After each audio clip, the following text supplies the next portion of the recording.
नमस्कार, मैं हूँ डॉक्टर कुशल जैन और आज हम पढ़ेंगे राष्ट्रीय आय और आर्थिक कल्याण। इसके पूर्व के जो चैप्टर थे, उसमें हमने पढ़ा था कि राष्ट्रीय आय किसे कहते हैं। फिर राष्ट्रीय आय की विभिन्न अवधारणाओं को देखा, उसके मापन की विधियों को देखा, राष्ट्रीय आय के अनुमानों को समझा, उसमें आने वाली कठिनाइयों का आकलन किया और राष्ट्रीय आय के महत्व का भी हमने विश्लेषण किया। अब हमें ये जानना बहुत जरूरी है कि राष्ट्रीय आय और आर्थिक कल्याण का क्या संबंध है। तो बच्चों, जब हम राष्ट्रीय आय और आर्थिक कल्याण के विषय को पढ़ रहे हैं, तो हमें देखना है कि इस विषय में हम किन बिंदुओं पर अपने विषय को केंद्रित करेंगे। सबसे पहले तो हम ये समझेंगे कि राष्ट्रीय आय और आर्थिक कल्याण के संबंध को हम जाने, इसके पहले हम कल्याण के अर्थ को जानेंगे और आर्थिक कल्याण को जानने के साथ साथ हम ये भी देखेंगे कि सामाजिक कल्याण क्या है। आर्थिक कल्याण और गैर आर्थिक कल्याण में क्या विभाजन रेखा खींची जा सकती है? क्या प्रत्येक समय राष्ट्रीय आय के बढ़ने से आर्थिक कल्याण बढ़ता है? अर्थशास्त्री आर्थिक कल्याण को कैसे नापते हैं? इन बातों को समझने के लिए आइए आज हम जानते हैं राष्ट्रीय आय और आर्थिक कल्याण के बीच के संबंधों को। और इसमें देखेंगे हम कि आर्थिक कल्याण को जिस चीज से हम एनालिसिस कर रहे हैं राष्ट्रीय आय से, तो उसे कौन कौन से घटक प्रभावित करते हैं।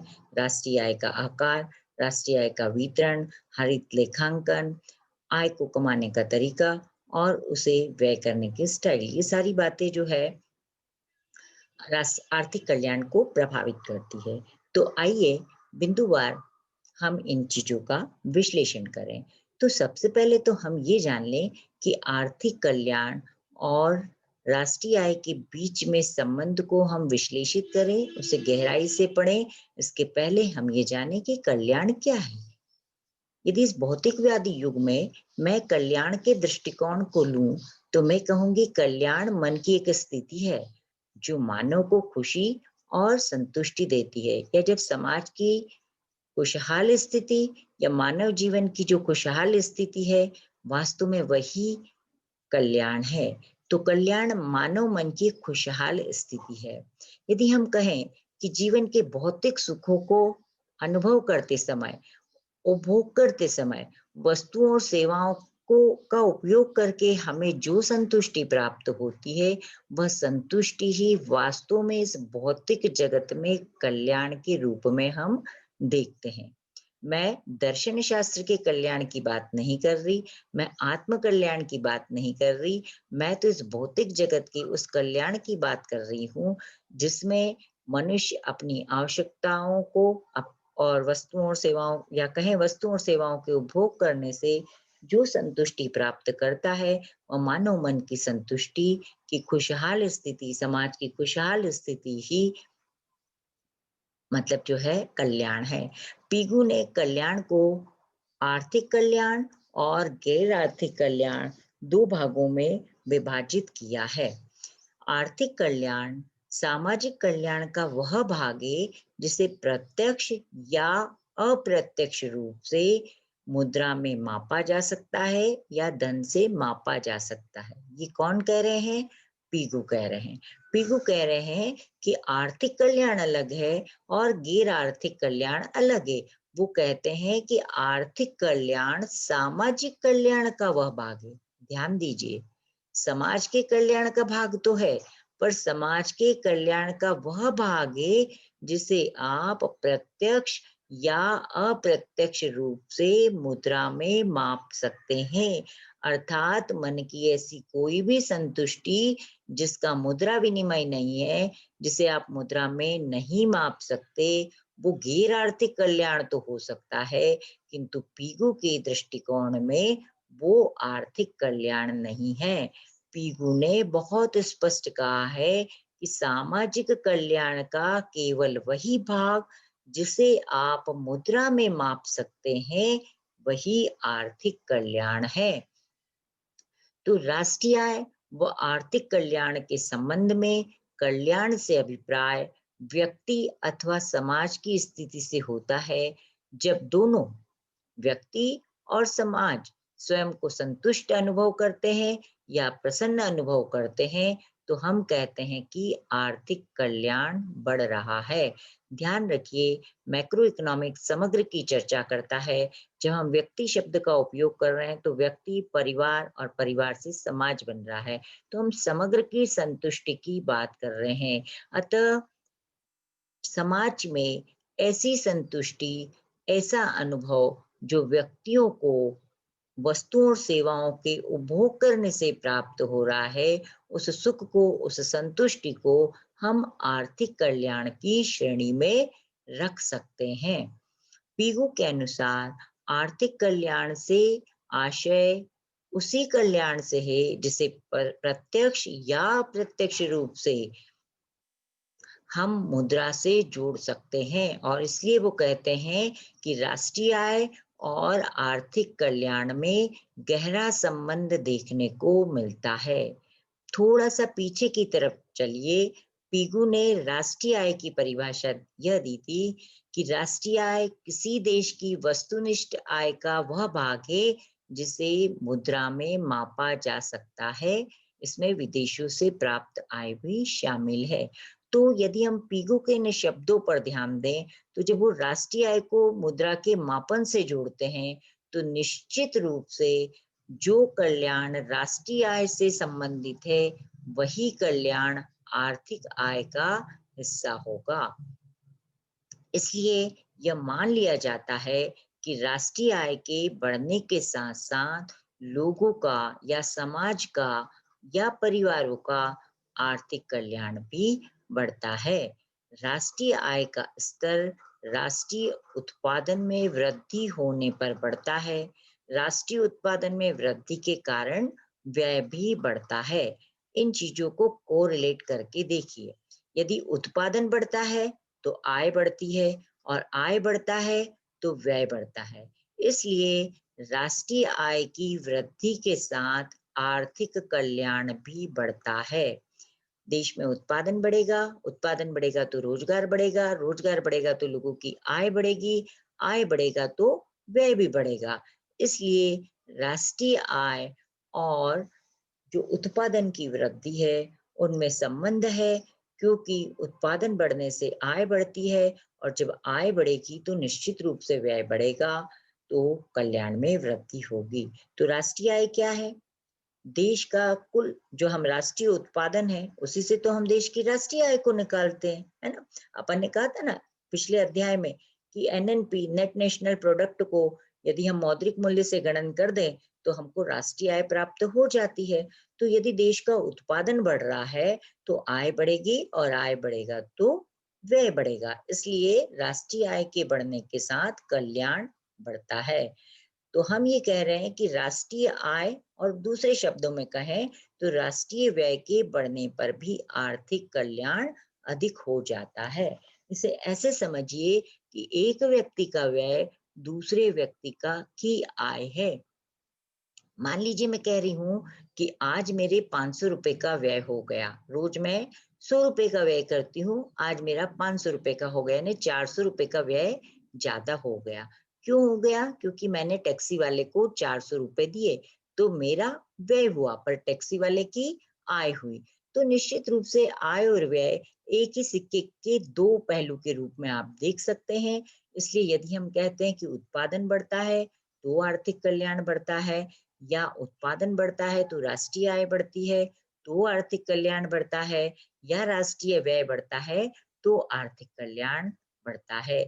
जब हमने राष्ट्रीय आय की मापन की विधि को पढ़ा था, तब भी हमने कहा था कि राष्ट्रीय आय उत्पादन विधि से नापा जा सकता है, आय विधि से नापा जा सकता है, और व्यय विधि से नापा जा सकता है, क्योंकि ये एक ही गोले के सारे हिस्से हैं, ये एक ही प्रवाह के सारे हिस्से हैं। तो सीधी सी बात है कि यदि देश में उत्पादन बढ़ता है तो राष्ट्रीय आय बढ़ती है, राष्ट्रीय आय बढ़ेगी तो व्यय बढ़ेगा, और व्यय बढ़ेगा तो इसका स्पष्ट मतलब है कि लोगों के उपभोग करने की स्थितियां बढ़ रही है। लोग जो वस्तुओं और सेवाओं पे जो व्यय कर रहे हैं, वो निश्चित रूप से उनको संतुष्टि दे रहा है, और उनके सुख में वृद्धि हो रही है, उनके जीवन स्तर में वृद्धि हो रही है। तो हम ये मानते हैं कि राष्ट्रीय व्यय के बढ़ने के साथ साथ आर्थिक कल्याण में भी वृद्धि हो रही है। तो एक देश के लोगों का आर्थिक कल्याण अधिक मात्रा में वस्तुओं और सेवाओं के उपभोग के कारण बढ़ता है। इस प्रकार राष्ट्रीय आय देश के लोगों के मध्य समान वितरण के कारण आर्थिक कल्याण की वृद्धि को स्पष्ट करता है। तो यदि लोगों का उपभोग बढ़ रहा है, वस्तुओं और सेवाओं के प्रति उनका व्यय बढ़ रहा है, और यदि देश में राष्ट्रीय आय का समान वितरण है, तो ये निश्चित रूप से कह सकते हैं कि आर्थिक कल्याण की वृद्धि हमें स्पष्ट रूप से दिखाई दे रही है, या देश में आर्थिक कल्याण बढ़ रहा है। पीगू आर्थिक कल्याण को बहुत अधिक महत्व देते हैं। उनके शब्दों में हमारी जांच की सीमा सामाजिक कल्याण के उस हिस्से तक सीमित हो जाती है। हमारी जांच की सीमा सामाजिक कल्याण के उस हिस्से तक सीमित हो जाती है जिसे प्रत्यक्ष या अप्रत्यक्ष रूप से धन की मापन वाली छड़ के संबंध में लाया जा सकता है। तो हमारी जांच की सीमा यानी कल्याण घट रहा है या बढ़ रहा है, इसकी सीमा सामाजिक कल्याण को हम जब देख रहे हैं, जरा इधर देखिएगा, यहाँ मैंने कहा कि हम जब जीडीपी को देख रहे हैं तो हम किस चश्मे से देख रहे हैं, हमारी जांच की सीमा चित्र में देखिए, हमारी जांच की सीमा कहाँ सीमित हो जाती है, हाँ वो जीडीपी को फोकस कर रहा है। इसका मतलब है हमारी जांच की सीमा वहीं पर सीमांकित हो जाती है जहां हम मुद्रा से संबंध करते हैं। मतलब हम सामाजिक कल्याण के केवल उसी भाग को लेंगे जो प्रत्यक्ष या अप्रत्यक्ष रूप से मुद्रा रूपी मापदंड से जुड़ा हुआ है।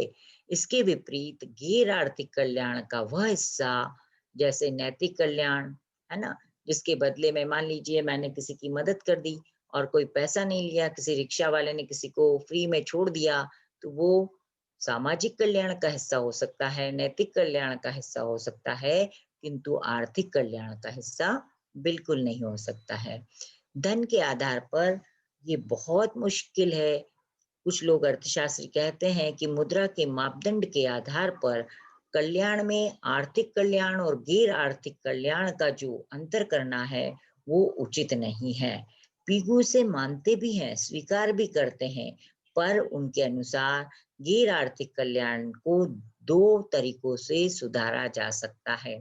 आर्थिक कल्याण के साथ साथ हम जिस गैर आर्थिक कल्याण की बात कर रहे हैं, पीकू कह रहे हैं कि उसको दो ढंग से ठीक किया जा सकता है, आय अर्जन विधि द्वारा और आय को व्यय करने की पद्धति के द्वारा। मतलब हम पैसा कैसे कमाते हैं, मुद्रा कैसे कमाते हैं, पैसे से मतलब है यहाँ मेरा कि हम आय को कैसे प्राप्त कर रहे हैं, है ना, और दूसरा हम उस आय को कैसे व्यय कर रहे हैं। यदि हमने इस तरीके को सुधार लिया तो गैर आर्थिक कल्याण के शब्द को भी हम बढ़ा सकते हैं, यानी आर्थिक कल्याण के बढ़ने के साथ साथ गैर आर्थिक कल्याण भी बढ़ेगा। क्योंकि कई बार क्या होता है कि लंबे समय तक काम करने की यदि प्रतिकूल परिस्थितियां रहती है तो आर्थिक कल्याण पर भी विपरीत प्रभाव पड़ता है। तो बहुत लंबे समय के बाद ऐसा होता है कि जो चीज गैर आर्थिक कल्याण को कम कर रही है वो एक लंबे समय के बाद आर्थिक कल्याण को भी कम करेगी। क्योंकि पीगू ने क्या कहा कि यदि प्रतिकूल परिस्थितियों में आप काम करवा रहे हैं तो आरंभिक तौर से हो सकता है उससे आर्थिक कल्याण बढ़े, किंतु गैर आर्थिक कल्याण नहीं बढ़ रहा है, मतलब कम हो रहा है, गैर आर्थिक कल्याण कम हो रहा है। तो ये गैर आर्थिक कल्याण आगे जाके आर्थिक कल्याण को भी प्रभावित करेगा। जैसे मान लीजिए मजदूरों का शोषण करके 5 घंटे से काम करवाने का समय है, 6 घंटे काम करवाने की विधि है, और आप 8-8 घंटे काम ले रहे हैं, तो क्या होगा, ज्यादा काम करने से ज्यादा उत्पादन हो जाएगा और उससे आर्थिक कल्याण हमको प्रारंभिक रूप से बढ़ा हुआ दिखेगा। पर गैर आर्थिक कल्याण तो कम हुआ क्योंकि व्यक्ति का शोषण हो रहा है। तो भले ही आय बढ़ती हुई दिखाई दे, उस व्यक्ति के मन में, क्योंकि वो व्यक्ति परिवार और समाज का ही अंग है, संतुष्टि नहीं मिल रही है, तो गैर आर्थिक कल्याण प्रारंभिक रूप से प्रभावित हो रहा है। पर लॉन्ग टर्म में देखेंगे, दीर्घकालीन स्थिति में देखेंगे, तो ये गैर आर्थिक कल्याण भी आर्थिक कल्याण को प्रभावित करेगा। क्योंकि लंबे समय तक व्यक्ति जब ज्यादा घंटे काम करेगा तो उसके स्वास्थ्य पर प्रभाव पड़ेगा और उसकी कार्य दक्षता कम होगी, कार्य क्षमता कम होगी, जिससे वो कम उत्पादन कर पाएगा, और कम उत्पादन कर पाएगा तो फिर वही आर्थिक कल्याण के मापदंड पर भी उसका कल्याण कम हो जाएगा। तो पीगू ये कहते हैं कि गैर आर्थिक कल्याण यदि हम सुधारना चाहते हैं तो हमें आय अर्जन की विधि और व्यय करने की पद्धति दोनों पर ध्यान देना चाहिए। राष्ट्रीय आय और आर्थिक कल्याण को प्रभावित करने वाले कारक है। सबसे महत्वपूर्ण एक बिंदु राष्ट्रीय आय का आकार और राष्ट्रीय आय का वितरण। राष्ट्रीय आय के आकार से भी हम आर्थिक कल्याण को नापते हैं और राष्ट्रीय आय के जो वितरण का सिस्टम है, डिस्ट्रीब्यूशन का सिस्टम है, उससे भी हम आर्थिक कल्याण का मापदंड करते हैं। तो पीगू ये कहते हैं कि आय अर्जित करने का तरीका और आय को व्यय करने का ढंग, ये दोनों निश्चित रूप से गैर आर्थिक कल्याण को प्रभावित करते हैं और गैर आर्थिक कल्याण को प्रभावित करते हुए ये आर्थिक कल्याण को भी प्रभावित करते हैं। तो इस स्थिति को भी देखना बहुत जरूरी है कि कार्यस्थल की दशाएं क्या हैं। आर्थिक मतलब जो है व्यक्ति का श्रम शोषण तो नहीं हो रहा है। हरित लेखांकन को भी आजकल जो नवीन जो आधुनिक अर्थशास्त्री है वो सस्टेनेबल डेवलपमेंट की बात कर रहे हैं और बहुत सही दृष्टिकोण है। हरित लेखांकन भी राष्ट्रीय आय को राष्ट्रीय आय और आर्थिक कल्याण के मापक के रूप में आजकल देखा जा रहा है। तो यहाँ पीगू ने आर्थिक कल्याण में वृद्धि के कारण कुल कल्याण में वृद्धि होती है, ऐसी वो अजम्पशन लेकर चले हैं, ऐसी वो मान्यता लेकर चले हैं। उनका कहना है कि आर्थिक कल्याण में विभिन्न उपभोग वस्तुओं पर किए गए व्यय से जो संतुष्टि की समान मात्रा मिलती है वह आर्थिक कल्याण बढ़ाएगा और आर्थिक कल्याण से कुल कल्याण में वृद्धि होगी। किंतु आलोचना के रूप में ये कहा जाता है कि ऐसी वास्तविकता नहीं है। जब खरीदा गया सामान की उपयोगिता से गैर आर्थिक कल्याण में गिरावट शुरू हो जाती है तो परिणाम स्वरूप कुल कल्याण कम हो जाता है। देखिए, दो विभाजन की रेखा है, वो कह रहे हैं आर्थिक कल्याण बढ़ेगा। तो जो आलोचक है वो कह रहे हैं कि यदि उसको जो खरीदा गया सामान है उससे यदि गैर आर्थिक कल्याण में गिरावट शुरू होती है तो कुल कल्याण नहीं बढ़ सकता है। तो पर पीगू का मानना है कि इतनी बारीक विभाजन रेखा जो है उसको हम जो गैर आर्थिक कल्याण है उसका मापन संभव नहीं है। इसलिए अ, मतलब जो है गैर आर्थिक कल्याण को नहीं मापा जा सकता। इसलिए अर्थशास्त्रियों को इस धारणा पर ही आगे बढ़ना चाहिए, मतलब आगे बढ़ना पड़ेगा कि आर्थिक कल्याण के कारण कुल कल्याण भी बढ़ता है। इसलिए पीगू इस निष्कर्ष पर पहुंचते हैं कि आर्थिक कल्याण की वृद्धि के परिणाम स्वरूप कुल कल्याण में वृद्धि होती है। अब यहाँ पर फिर मैं कहूंगी कि कमाने और खर्च करने के तरीके से गैर आर्थिक कल्याण प्रभावित होता है और यह गैर आर्थिक कल्याण बहुत निश्चित रूप से आगे जाकर आर्थिक कल्याण को प्रभावित करता है। आर्थिक कल्याण में यदि मान लीजिए कि आय बढ़ रही है और आय बढ़ने के कारण व्यक्ति जो खर्च करने का तरीका है वो उसका, मान लीजिए कि जो झुग्गी झोपड़ी और स्लम एरिया में जो लोग रह रहे हैं, पैसा वो ज्यादा कमा रहे हैं पर उनके स्वास्थ्य की दशाएं अनुकूल नहीं है। तो भले ही आर्थिक कल्याण बढ़े, उनके आय की कमाने के कारण वो बहुत ज्यादा श्रम कर रहे हैं और पैसे को बचाने के लिए वो गंदी बस्तियों में रह रहे हैं। जैसे आपने प्रायः देखा होगा कि गांव छोड़कर श्रमिक शहर आ जाते हैं। आप बॉम्बे की गंदी बस्तियों को ले लीजिए, आप कलकत्ता की बस्तियों को ले लीजिए, आप सारे जो देश के हमारे भारत के ही बड़े शहर हैं इनकी गंदी बस्तियों को ले लीजिए। निश्चित रूप से वो गांव की तुलना में शहर में ज्यादा कमा रहे होंगे पर उनकी स्वास्थ्य की जो प्रतिकूल दशाएं हैं उनको देखकर हम नहीं कह सकते कि कुल आर्थिक कल्याण में वृद्धि हो रही है।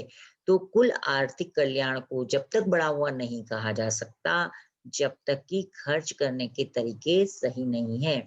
यदि मान लीजिए आप अधिकांश श्रमिकों पर रिसर्च करके देख लीजिए, वो उनकी आय 600-700-800 रुपए मतलब जो है पर डे है, अच्छा कमाते हैं, मैशन है, पेंटर्स है, दूसरे जो इलेक्ट्रिशियन है अच्छा कमाते हैं, पर वो अपनी आय का एक बड़ा हिस्सा शराब पीने में व्यय कर देते हैं।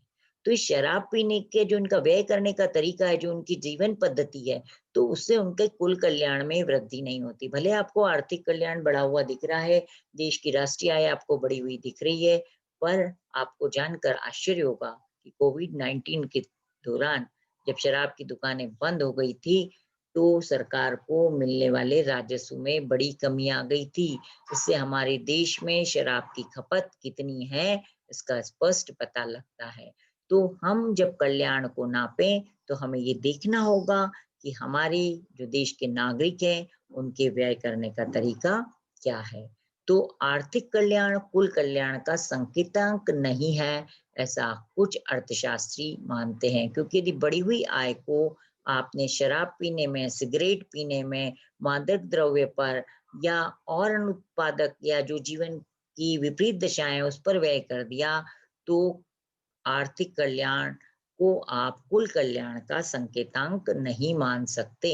यहाँ हम विश्लेषित करेंगे कि आर्थिक कल्याण को जो दो बिंदु बहुत ज्यादा प्रभावित करते हैं, या इन दो बिंदुओं के माध्यम से हम राष्ट्रीय आय और आर्थिक कल्याण में संबंध देखते हैं।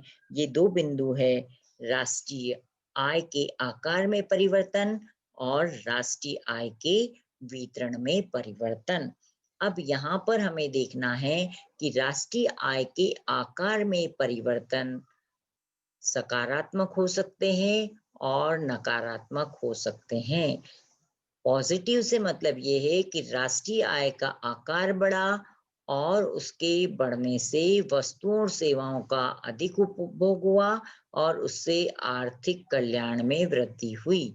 राष्ट्रीय आय के नकारात्मक परिवर्तन से मतलब है कि राष्ट्रीय आय के आकार में कमी हुई, जिससे लोगों के उपभोग में कमी हुई, वस्तुओं और सेवाएं कम मिलने लगी, जिससे उनके आर्थिक कल्याण में कमी आई।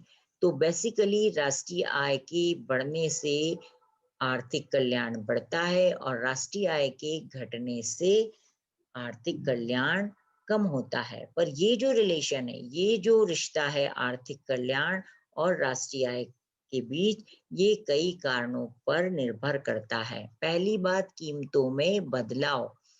मान लीजिए राष्ट्रीय आय का जो परिवर्तन है वो वास्तविक है या मौद्रिक है। वास्तविकता से मतलब ये है कि क्या वास्तव में राष्ट्रीय आय बढ़ गई। देश के नागरिकों की जो आय थी, मान लीजिए अभी 11, मतलब अभी हम मान लें कि एक एवरेज उदाहरण पे पकड़ लीजिए कि 11,000 रुपए प्रति व्यक्ति आय है ना। और यदि ये बढ़कर 15,000 हो गई, वास्तविकता में हो गई, सच में आय बढ़ गई, तब तो आर्थिक कल्याण बढ़ेगा। किंतु यदि कीमतों के परिवर्तन से राष्ट्रीय आय बढ़ गई है, मौद्रिक आय के कारण, मतलब वस्तुओं और सेवाओं के मूल्य बढ़ गए हैं, महंगाई बढ़ गई है, इसलिए राष्ट्रीय आय बढ़ गई है, तो वो फिर आर्थिक कल्याण के वास्तविक स्थिति का आईना नहीं होगा। आर्थिक कल्याण को फिर मापना बहुत मुश्किल हो जाएगा, क्योंकि जब कीमतों में वृद्धि होती है तो राष्ट्रीय आय में भी वृद्धि होती है, और कीमतों के बढ़ने से आय का बढ़ा हुआ रूप दिखाई देता है, किंतु आर्थिक कल्याण में वृद्धि हो यह संभव नहीं। मान लीजिए एक मजदूर की आय पहले 250 रुपए थी और अब 500 रुपए हो गई, पर जब 250 रुपए थी तो वो भरपेट भोजन कर पाता था, क्योंकि भोजन की थाली की कीमत 100 रुपए थी, है ना। तो वो 100 रुपए भोजन पर व्यय करके 150 रुपए बचा लेता था।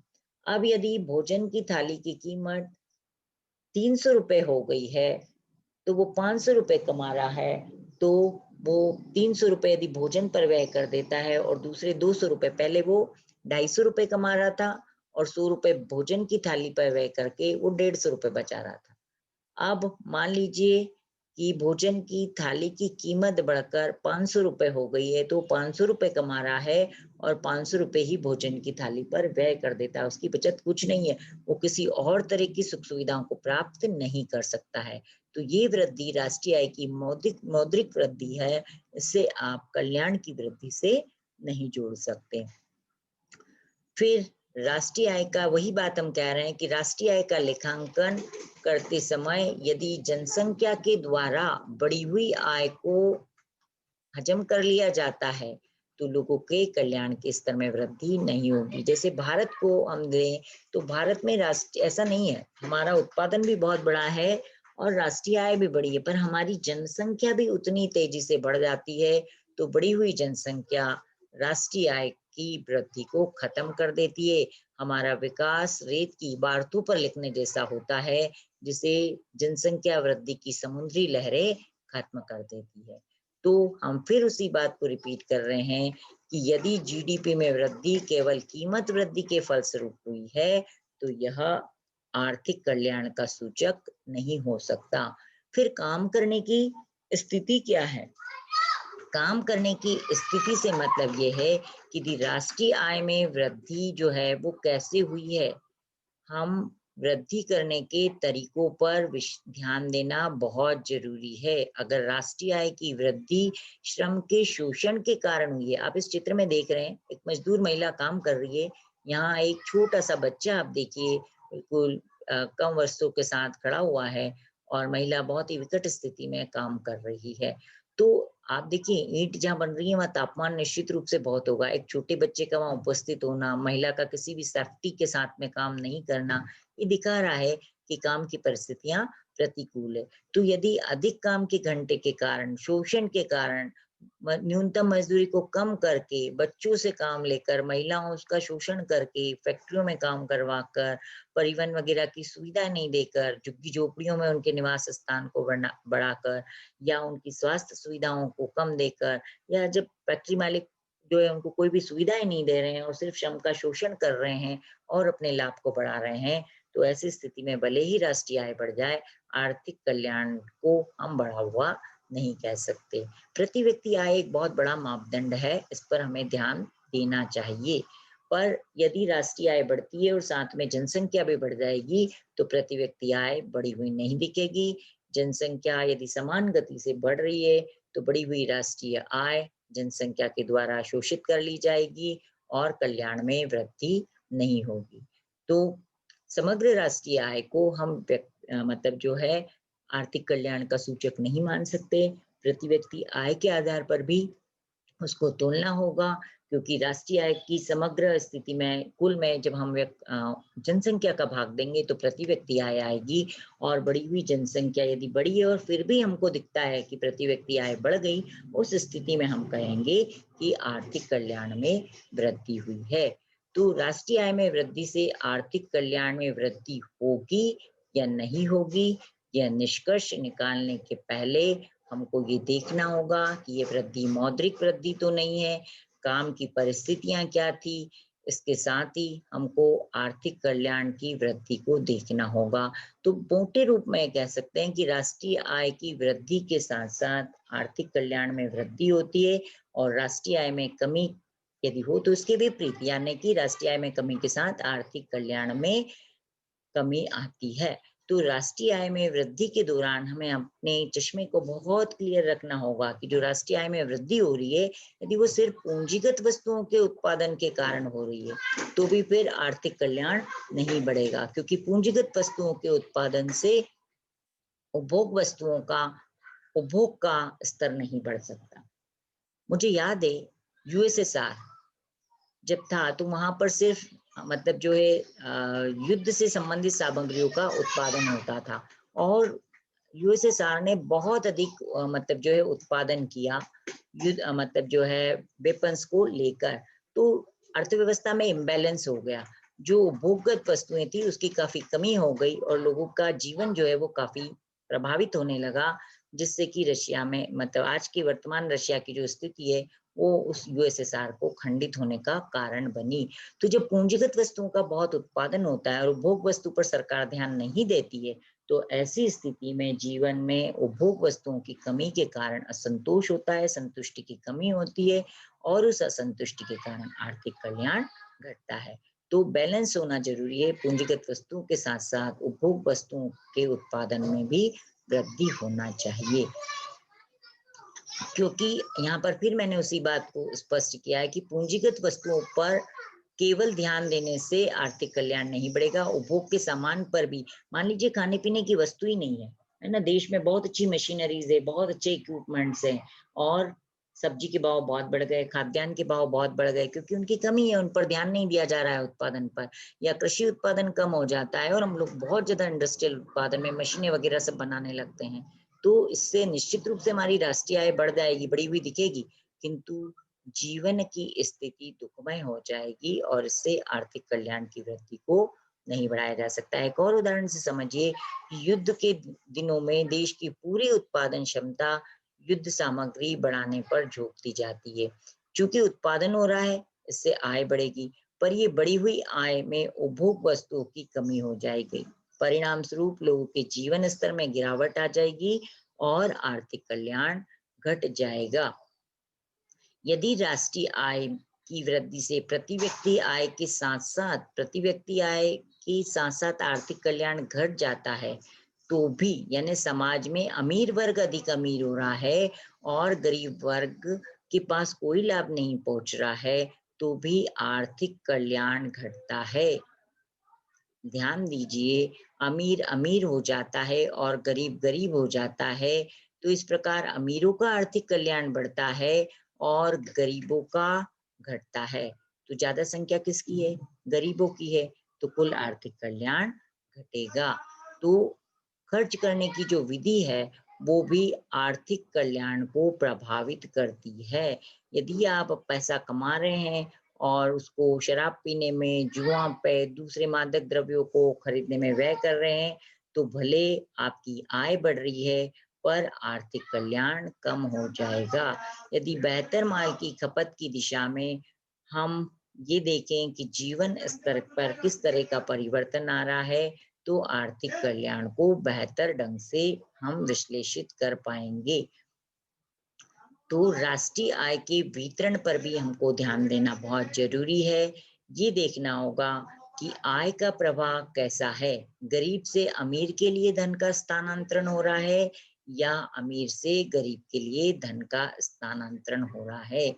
यदि राष्ट्रीय आय के वितरण में समानता है, यानी आय की विषमता जितनी कम होगी, उतना आर्थिक कल्याण बढ़ेगा। इस चित्र को देखिए, यहाँ कई हाथ जो है डिमांड कर रहे हैं रोटी की, कटोरा टाइप आप देख सकते हैं। तो जब ऐसी स्थिति है जहां पर जिस देश हम ये कहें कि आय बहुत बड़ी संख्या में यदि लोग बीपीएल रेखा के नीचे, गरीबी रेखा के नीचे हैं, खाने को अनाज नहीं है, पहनने को कपड़ा नहीं है, रहने को मकान नहीं है, तो इस स्थिति में हम कह सकते हैं कि भले ही हमारे देश में कुछ अमीर कितने ज्यादा क्यों न हो जाए, उनकी अरबों खरबों में दौलत क्यों न हो जाए, राष्ट्रीय आय का की स्थिति, प्रगति का वितरण यदि समान नहीं है, तो आर्थिक कल्याण में वृद्धि नहीं हो सकती है। तो वितरण की समानता बहुत बड़ा कारण है। कुछ लोग तर्क देते हैं कि गरीबों की आय न्यूनतम मजदूरी की दर को बढ़ाकर या उनके उपयोग किए जाने वाले सामान का उत्पादन बढ़ाकर,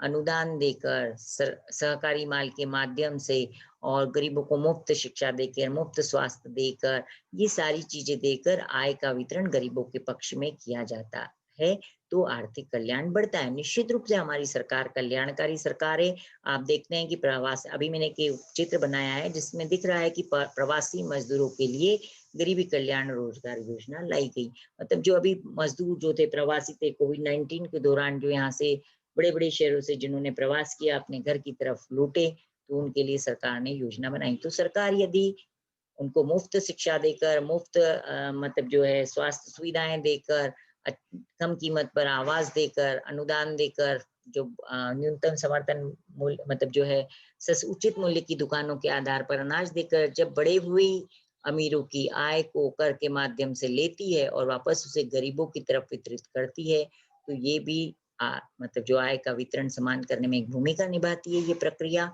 और इससे भी आर्थिक कल्याण बढ़ता है। किंतु ये ध्यान में रखिए कि the rich don't always win, मतलब ये जरूरी नहीं कि कोई अमीर व्यक्ति है तो वो उसका अपराध है और इसलिए उस पर बहुत अधिक कर लगा देने चाहिए। और यदि ऐसा करेंगे तो देश की उत्पादन क्षमता, निवेश और पूंजी निर्माण की गति धीमी पड़ जाएगी। तो अमीरों को भी यदि बहुत ज्यादा कसा जाएगा तो रोजगार की स्थिति प्रभावित होगी और अल्टीमेटली वो जाकर फिर गरीबों को ही की ही आय को कम करेगी। तो इस प्रकार, और मान लीजिए बड़ी सरकार यदि बहुत सारा मुफ्त में उनको दे रही है, कर्जे माफ कर रही है, सब कुछ मुफ्त में देने लगेगी, तो फिर व्यक्ति उस चीज का इम्पोर्टेंस नहीं समझेगा और कई बार गरीबों को भी बहुत ज़्यादा व्यय देने से भी उनकी आमदनी गलत ढंग से वो व्यय करने लगते हैं और उससे आर्थिक कल्याण कम हो जाता है। तो बैलेंस बनाकर चलना चाहिए। ये दोनों स्थितियाँ वास्तविक नहीं है, यानी अमीर को बहुत ज़्यादा मतलब छूट दे दी जाए, ये भी ज़रूरी नहीं है, और गरीब को हर चीज़ मुफ्त में दे दी जाए तो आर्थिक कल्याण बढ़ जाएगा, ये भी सही नहीं है। एक संतुलित स्थिति के साथ में कोशिश करनी चाहिए कि उनके बच्चों को बेहतर शिक्षा मिले, अच्छी शिक्षा मिले, अच्छा जीवन स्तर मिले, अच्छी स्वास्थ्य सुविधाएँ मिले, उनके मतलब जो है स्वास्थ्य उनकी आवास की संबंधी स्थिति की समस्या का निराकरण हो, गरीबों की का जीवन स्तर आगे की तरफ बढ़े, और जो अमीर हैं उनके निवेश की स्थिति, उनकी मतलब जो है निवेश प्रोत्साहन की स्थिति पर भी कोई प्रतिकूल प्रभाव नहीं पड़े। नहीं मतलब न तो व्यक्ति की आय को प्राप्त करने की इच्छा पर प्रतिकूल प्रभाव पड़ना चाहिए, न बचत पर प्रतिकूल प्रभाव पड़ना चाहिए। तो दोनों ही स्थिति को ध्यान में रखना चाहिए। एक और कांसेप्ट आजकल आ गया है सस्टेनेबल डेवलपमेंट।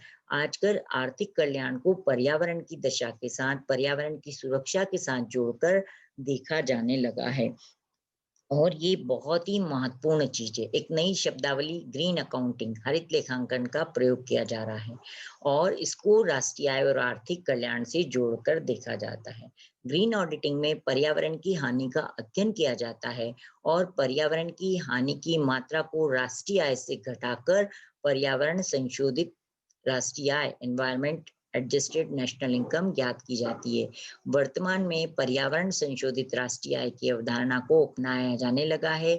इस प्रकार राष्ट्रीय आय का वितरण, राष्ट्रीय आय का आकार और पर्यावरण की अच्छी दशा को बनाए रखते हुए यदि देश में आर्थिक कल्याण बढ़ता है, प्रदेश की राष्ट्रीय आय बढ़ती है, तो निश्चित रूप से आर्थिक कल्याण बढ़ता है। यहाँ पर आप ध्यान देख लीजिएगा कि ग्रीन ऑडिटिंग ये बहुत महत्वपूर्ण कंसेप्ट है, क्योंकि जब तक आप पारिस्थितिकी संतुलन नहीं बनाएंगे, जब तक आप पर्यावरण की रक्षा नहीं करेंगे, तब तक हमारा कमाया हुआ कोई भी बड़ा से बड़ा आर्थिक आकार का राष्ट्रीय आय का स्वरूप बेकार है।